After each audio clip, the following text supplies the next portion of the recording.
जय हिंद दोस्तों, कैसे हैं आप सब।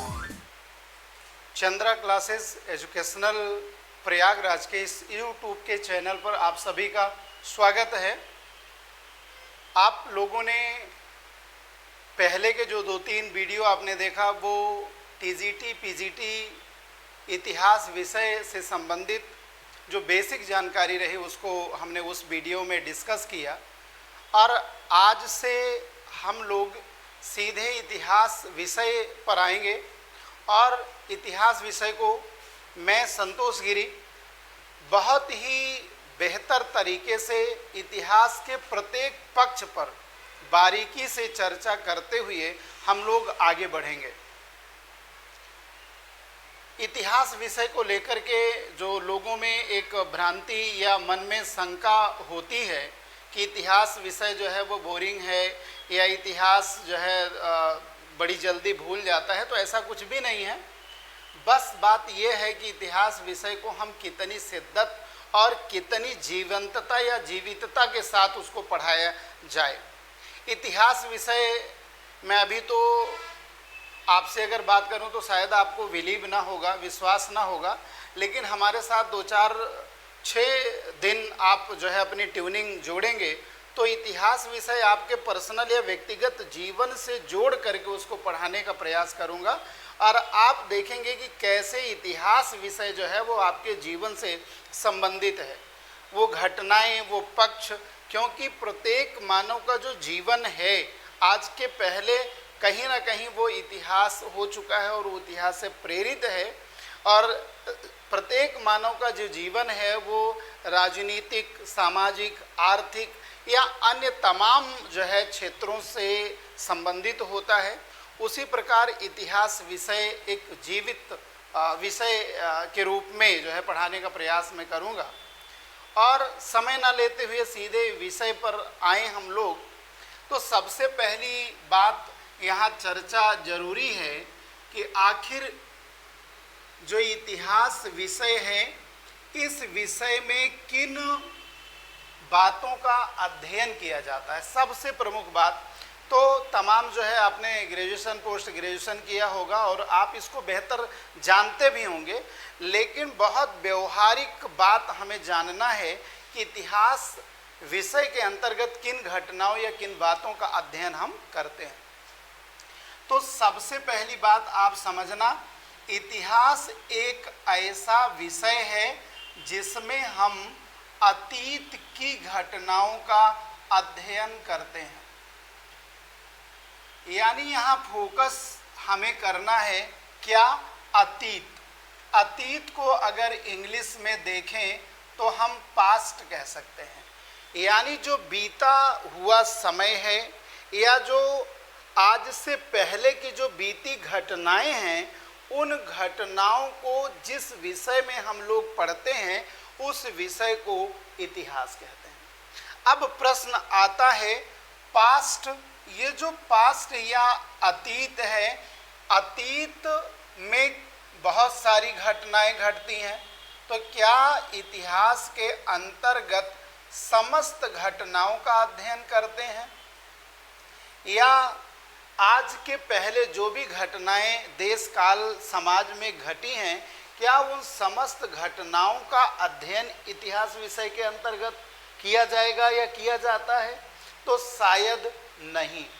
इसलिए क्योंकि इतिहास में समस्त या सभी घटनाओं का अध्ययन नहीं किया जाता, बल्कि उन घटनाओं का अध्ययन किया जाता है जो घटनाएं देश, समाज, काल, परिस्थिति में कहीं ना कहीं कुछ बदलाव का बीज रोपित करती हैं, या ऐसी घटनाएं जो कहीं ना कहीं समाज को एक नई दशा देने का प्रयास करती हैं, जिन घटनाओं से हम कुछ सीख पाते हैं, ऐसी घटनाओं को हम किसके अंतर्गत पढ़ते हैं?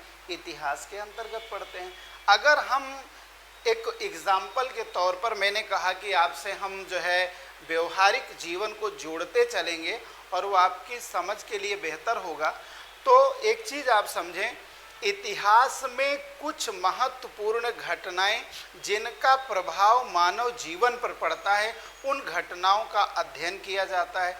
जैसे यानी आज के पहले वो कौन सी घटनाएं रही जो मानव के विकास की जो यात्रा रही, मानव का जो प्रारंभिक जीवन रहा वो कैसा रहा, मानव अपनी ज़रूरतों को पूरा करने के लिए किस प्रकार जीवन यापन किया, उसके जीवन में कौन से स्ट्रगल या संघर्ष रहे, उन संघर्षों से उसने कैसे पार पाया, कैसे समाज में छोटी जो सामाजिक इकाई जैसे परिवार है, कुल है, ग्राम है, और कैसे राज्य का निर्माण हुआ, कैसे शासन प्रशासन चलाया गया, ये सारी बातों को मोटा मोटी जो है किसके अंतर्गत शामिल किया जाता है, इतिहास विषय के अंतर्गत शामिल किया जाता है। अब एक चीज़ और आप समझिए, इतिहास के अंतर्गत या तो घटना सकारात्मक हो तो सकारात्मक घटनाएं हमें पॉजिटिव वे प्रदान करती हैं, हमें एक नई दिशा प्रदान करती हैं, लेकिन इतिहास में बहुत सारी ऐसी घटनाएं होती हैं जो व्यक्ति या समाज की चूक के कारण, जैसे अगर आप देखें तो पृथ्वीराज चौहान की जो घटना तराइन का प्रथम युद्ध और तराइन का द्वितीय युद्ध है, तो कहीं ना कहीं पृथ्वीराज चौहान की चूक है, और उस चूक के कारण आप देखेंगे मोहम्मद गोरी का अटैक होगा भारत में और भारत में सत्ता परिवर्तन होगा।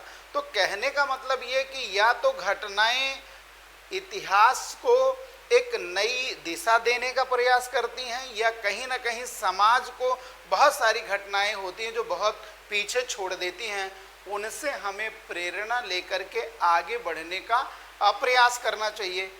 तो अगर हम उदाहरण के तौर पर देखें तो अभी आपने देखा होगा अल-कायदा का नाम सुना होगा अफ़गानिस्तान में, और एक नाम आपने सुना होगा ओसामा बिन लादेन का। और उसी परिलर आप अमेरिका में अगर देखें तो उस समय अमेरिका के राष्ट्रपति हुआ करते थे बराक ओबामा। दोनों व्यक्ति और व्यक्तित्व एक समानांतर समय में हैं। हालांकि ये इतिहास की घटना हो चुकी है, हम इतिहास में ओसामा बिन लादेन को भी पढ़ते हैं और इतिहास में बराक ओबामा को भी पढ़ते हैं। बराक ओबामा ने ना सिर्फ अल-कायदा की कमर तोड़ी बल्कि ओसामा बिन लादेन को उसके जो है रहने के स्थान पर अटैक करके उसे मारा। यानी एक नकारात्मक शक्ति पर सकारात्मक शक्ति की विजय, यह भी इतिहास की घटना है। वहीं ओसामा बिन लादेन जिसने 2001 में वर्ल्ड ट्रेड सेंटर पर हमला किया और पूरे विश्व में उसने आतंकवादी घटनाओं को अंजाम दिया, बहुत सारे निर्दोष लोग मारे गए। यह भी हमारे लिए एक सबक का काम कि इस तरह का काम नहीं किया जाना चाहिए और इस तरह का काम करने का परिणाम जो होता है वो अच्छा नहीं होता। तो आपने देखा कि इतिहास में ऐसी घटनाओं का अध्ययन किया जाता है। बहुत सारे लोग पूछते हैं या ये समझने का प्रयास करते हैं कि हमारे दादा दादी बाबा बाबी वो भी हमारे पास्ट हैं, तो क्या उनसे संबंधित चीज़ें पढ़ी जाती हैं क्या इतिहास में? तो शायद ऐसा नहीं है। क्योंकि उन्हीं घटनाओं को हम स्थान देते हैं जो समाज देश काल परिस्थिति को प्रभावित करती है। अब बात ये आई कि इतिहास का जो है हम विभाजन करते हैं इतिहास को लिखित साक्ष्यों के आधार पर, यानी इतिहास के बारे में लिखित साक्ष्य कब से उपलब्ध हैं या लिखित साक्ष्यों के आधार पर हम इतिहास को 3 भागों में बांटते हैं या 3 भागों में विभाजित करते हैं। इसमें आप देखेंगे पहला जो भाग है उसे हम प्रागैतिहासिक काल कहते हैं। क्या कहते हैं? प्रागैतिहासिक काल कहते हैं। प्रागैतिहासिक काल को इंग्लिश में देखें तो प्री हिस्टोरिक टाइम कहते हैं।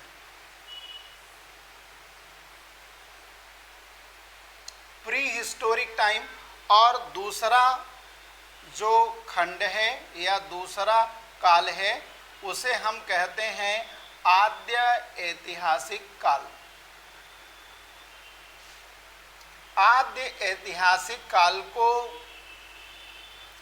प्रो हिस्टोरिक टाइम कहते हैं। और यहाँ पर देखेंगे तीसरा जो काल है उसे ऐतिहासिक काल कहते हैं।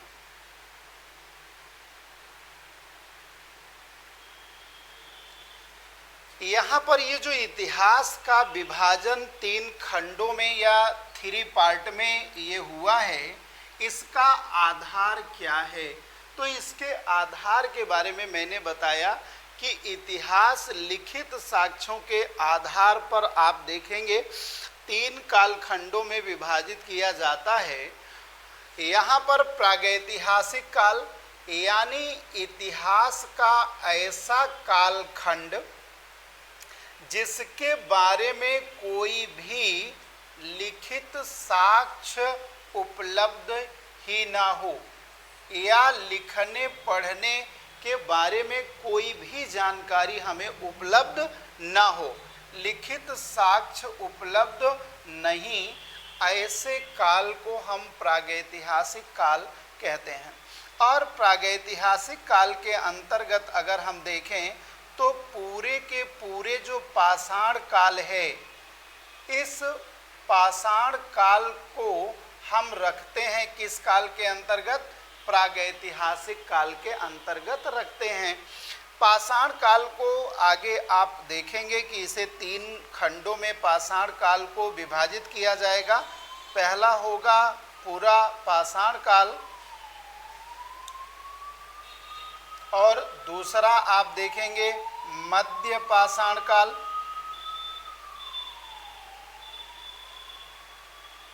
और तीसरा होगा नव पाषाण काल यानी नियोलिथिक एज।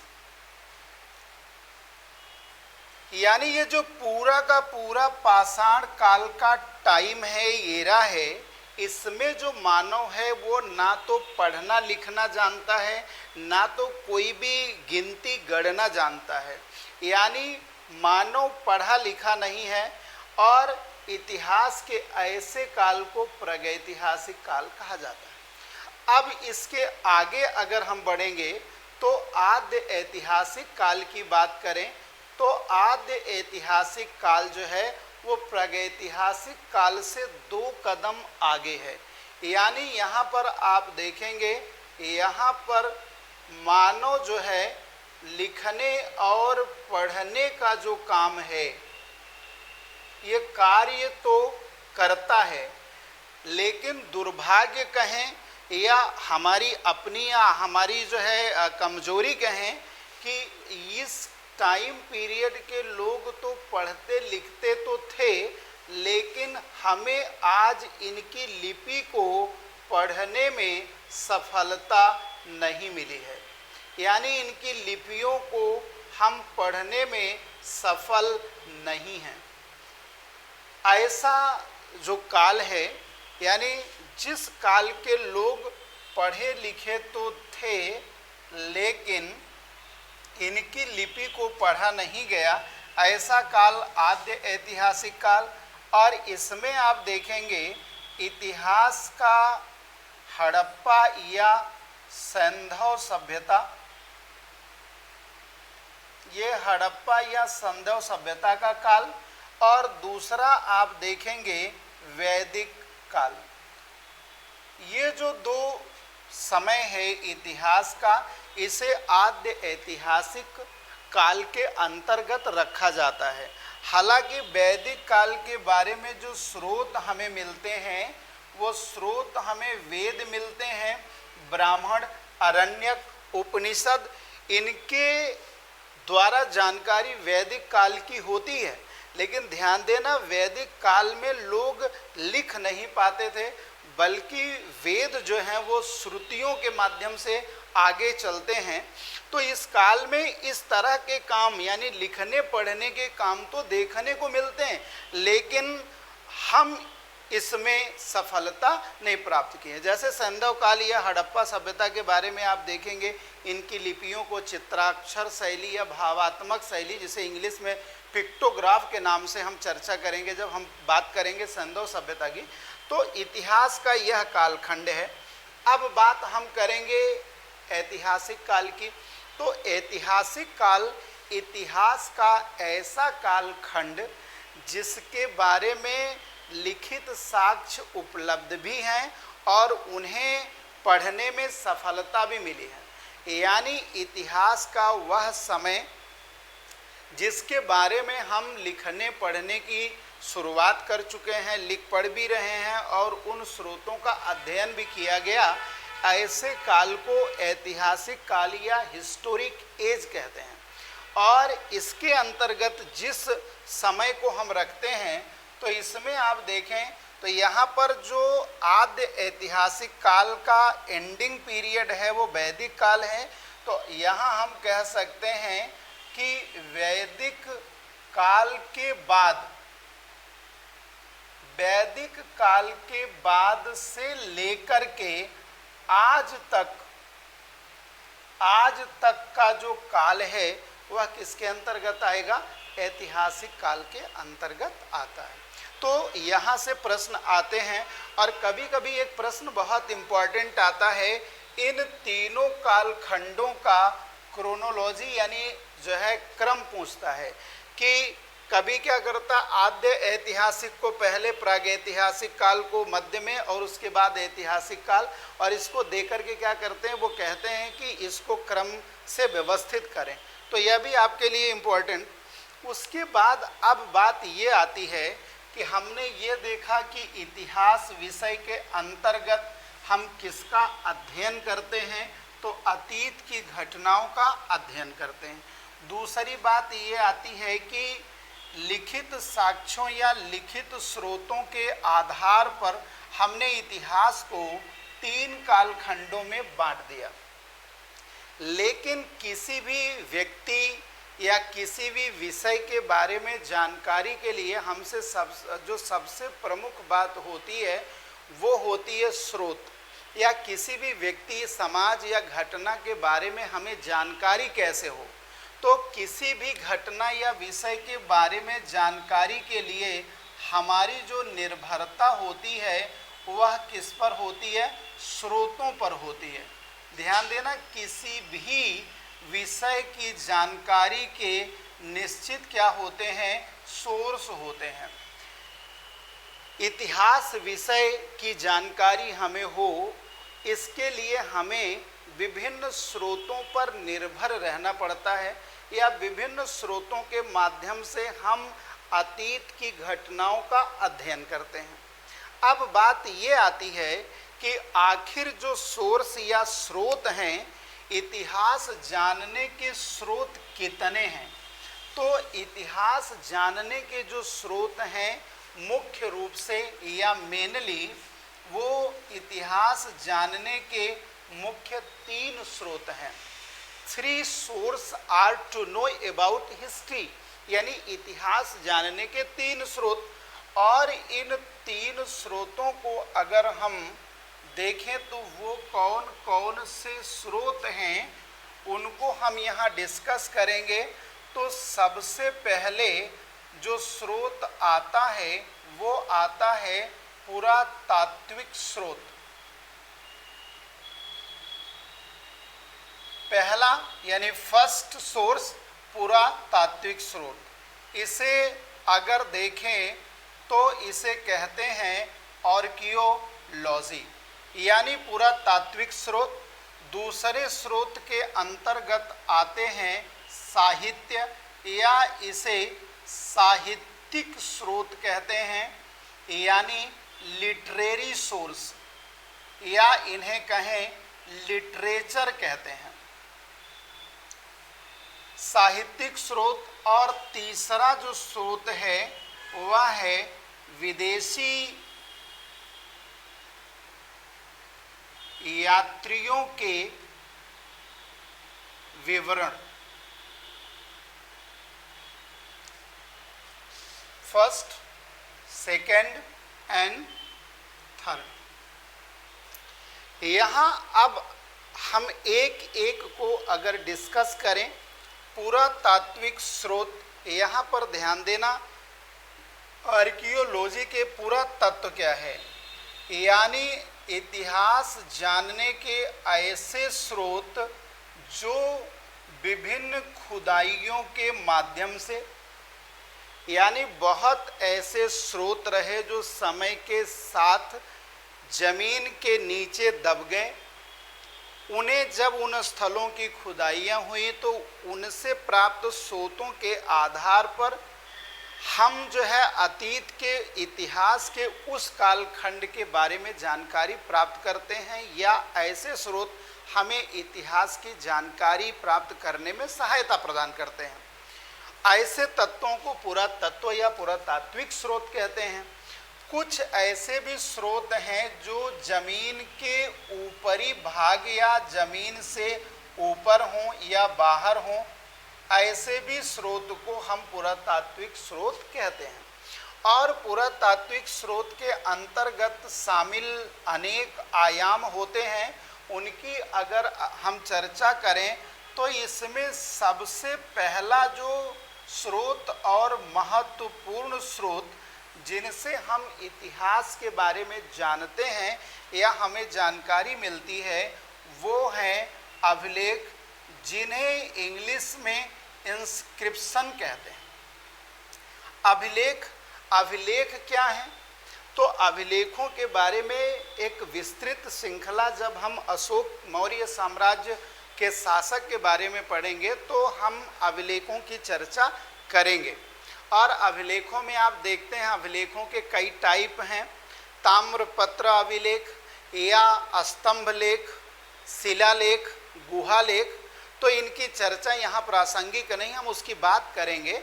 तो अभिलेख का मतलब है कि कोई भी शासक या राजा अपनी राजाज्ञा को या अपने राजकीय आदेश को जब किसी पत्थर पर, ताम्रपत्र पर या कहीं पर खुदवाता या लिखवाता था, उसे ही क्या कहते थे? अभिलेख कहते थे। तो इसके द्वारा भी हमें इतिहास की जानकारी होती है। दूसरी चीज़ आप देखेंगे, अनेक भवन या स्मारक हैं, इनके द्वारा भी हमें इतिहास की जानकारी होती है, जिसे इंग्लिश में मोनूमेंट्स कहते हैं। आपने देखा होगा, अगर दिल्ली सल्तनत की बात करें तो दिल्ली सल्तनत के पीरियड में जो भी भवन या स्मारक या जो भी राजप्रसाद बने हैं, उनकी क्वालिटी उतनी उन्नत या उत्तम नहीं है। तो वो ये इस बात को बताता है कि दिल्ली सल्तनत के जो शासक रहे उनकी जो आर्थिक स्थिति बहुत अच्छी नहीं थी, या हम कहें कि उनको शुरुआती शासकों को ज़्यादा समय नहीं मिला, इसलिए उन्होंने अपना ध्यान जो है बड़े बिल्डिंग भवन में बनवाने में नहीं लगाया। वहीं अगर हम ताजमहल को देखते हैं तो ताजमहल की जो शैली है, उसकी सुंदरता है, उसमें लगे जो संगमरमर के पत्थर हैं, उनके सोर्सेस कहाँ से हैं और उनकी जो बनावट है उस पर काफ़ी एक्सपेंस किया गया। तो निश्चित ही हमें पता चलता है कि जो शाहजहाँ का काल है आर्थिक रूप से उन्नत काल है, और यह उसकी प्रेयसी के बारे में, उसकी सुंदरता के बारे में हमें जानकारी देता है। स्मारक भवन के बाद आप देखेंगे तो अनेक प्रकार के हमें खुदाइयों से सिक्के मिले। इन सिक्कों यानी क्वाइंस, तो इन क्वाइंस के माध्यम से भी हमें इतिहास की जानकारी मिलती है। इसके बारे में बात करेंगे। सबसे पहले जैसे जो है पोटीन के सिक्के या शीशे के सिक्के किसने चलाए, सातवाहनों के बारे में जानकारी हमें मिलती है। सिक्कों की शुद्धता, गुणवत्ता, उनकी धातु के आधार पर राजाओं के बारे में जानकारी मिलती है। जैसे आप देखेंगे चंद्रगुप्त मौर्य के बारे में एक सिक्का मिलता है राजा रानी प्रकार का। तो राजा रानी प्रकार का जो सिक्का है उससे हमें चंद्रगुप्त और लिच्छव राजकुमारी कुमार देवी के वैवाहिक संबंधों की जानकारी मिलती है। उसके अलावा आप देखेंगे यहाँ पर एक चीज़ और, मृदभांड की बात करेंगे। मृदभांड जिसे इंग्लिश में पॉटरी कहते हैं, ये पॉटरी यानी मिट्टी के बर्तन, इनसे भी हमें इतिहास की जानकारी मिलती है। और इसके अलावा आप देखेंगे मिट्टी की मूर्तियाँ, यानी मूर्तियों से हमें भी जानकारी मिलती है। जैसे आप देखेंगे जो सिंधु सभ्यता या सैंधव काल है, इस काल में सबसे ज़्यादा मिट्टी की मूर्तियाँ मिली, और ये जो मूर्तियाँ मिली यहाँ से वो ज़्यादा नारियों की मूर्तियाँ या स्त्रियों की मूर्ति मिलेगी। इसी आधार पर हम कहते हैं कि जो सैंधव सभ्यता या हड़प्पा सभ्यता है वह कैसा, वह मातृसत्तात्मक है, या समाज में जो स्त्रियों की दशा रही वो काफ़ी उन्नत रही। तो ये एक प्रकार से पुरातात्विक स्रोत हैं। इन स्रोतों के आधार से हम इतिहास के बारे में या अतीत से संबंधित घटनाओं के बारे में, राजवंशों के बारे में जानकारी प्राप्त करते हैं। क्लियर? इसके आगे सेकंड पर आते हैं, वेरी इंपॉर्टेंट, और इसको बहुत ध्यान से समझने का प्रयास करिएगा। वो ये कि साहित्यिक स्रोत, यानी जो लिटरेचर होता है या जो भी ग्रंथ होते हैं, उन ग्रंथों के माध्यम से हम उस समय की घटनाओं, उस समय के शासन प्रशासन, सामाजिक स्थिति, महिलाओं की दशा, धर्म इत्यादि के बारे में जानते हैं। यहाँ पर आप देखें लिटरेरी या लिटरेचर या साहित्यिक स्रोत, तो साहित्यिक स्रोत को मेनली हम जो है वो डिवाइड करते हैं 2 पार्ट में। पहला तो साहित्य में आप देखें तो सबसे पहले हम इसे बांटते हैं धार्मिक साहित्य में, ये यानी ए नंबर आर फर्स्ट 1 यानी धार्मिक साहित्य। दूसरा इसे बांटते हैं हम लौकिक साहित्य में। लौकिक साहित्य को हम कहें तो एक नाम इसका दे सकते हैं सांसारिक साहित्य।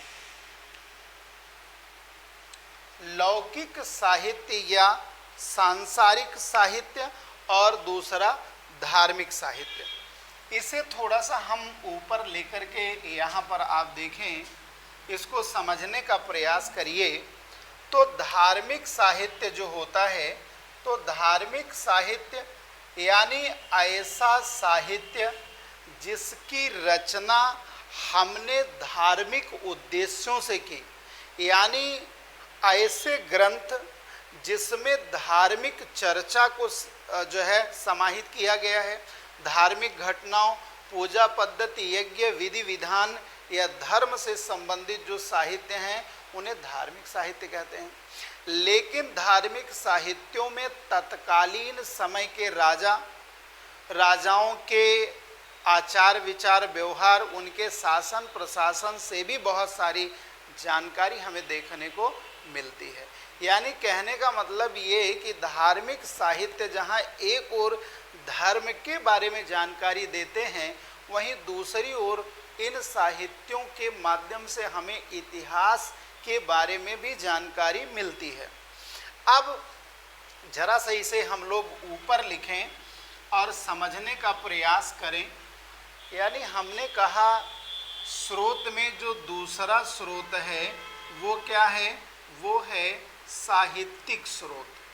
और साहित्यिक स्रोत को हमने 2 खंडों में बांटा। एक तो हमने चर्चा की किसकी? धार्मिक साहित्य, और दूसरा सांसारिक या लौकिक साहित्य। ये लौकिक साहित्य। तो धार्मिक साहित्य को भी 2 भागों में बांट दिया जाता है। यानी जो धार्मिक साहित्य होते हैं वो 2 तरह के होते हैं। एक तो ऐसे साहित्य जो ब्राह्मण धर्म या इसे कहें वैदिक धर्म या इसे कहें सनातन धर्म,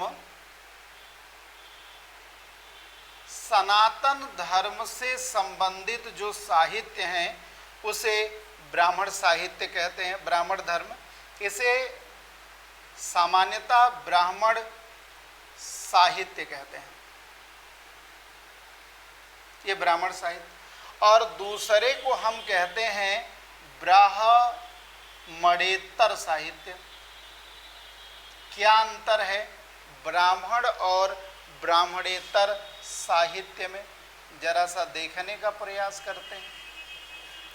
यहाँ पर ये समझिए कि ब्राह्मण साहित्य ऐसे साहित्य हैं जो ब्राह्मण धर्म से संबंधित हैं।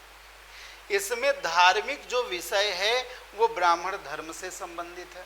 और यह भी जो साहित्य है, यहाँ पर ये भी जो साहित्य है वो धार्मिक है, रिलीजियस लिटरेचर है, लेकिन अंतर ये है कि यह धार्मिक साहित्य तो है लेकिन ब्राह्मण धर्म से संबंधित ना होकर के ब्राह्मण धर्म से इतर या ब्राह्मण धर्म से बाहर के जो धर्म हैं उन धर्मों से संबंधित साहित्य है। अब अगर हम दोनों की चर्चा करें तो यहाँ पर आप देखेंगे तो ब्राह्मण धर्म से संबंधित जो साहित्य हैं इसमें आप देखेंगे चारों वेद आ जाएंगे, वेदों से संबंधित इनके अपने ब्राह्मण ग्रंथ आ जाएंगे, इन्हीं में आप देखेंगे आरण्यक आ जाएंगे। यह एक प्रकार का क्रम भी है वैदिक साहित्य का, आरण्यक हैं।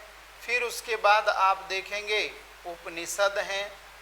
इसके अलावा यहीं पर आप देखें तो यहाँ पर महाकाव्य जो वैदिक धर्म या सनातन धर्म से संबंधित हैं, और इस महाकाव्य के अंतर्गत दो प्रमुख जो है साहित्य हमें मिलते हैं, रामायण, और यहीं पर देखेंगे दूसरा जो है वो महाभारत।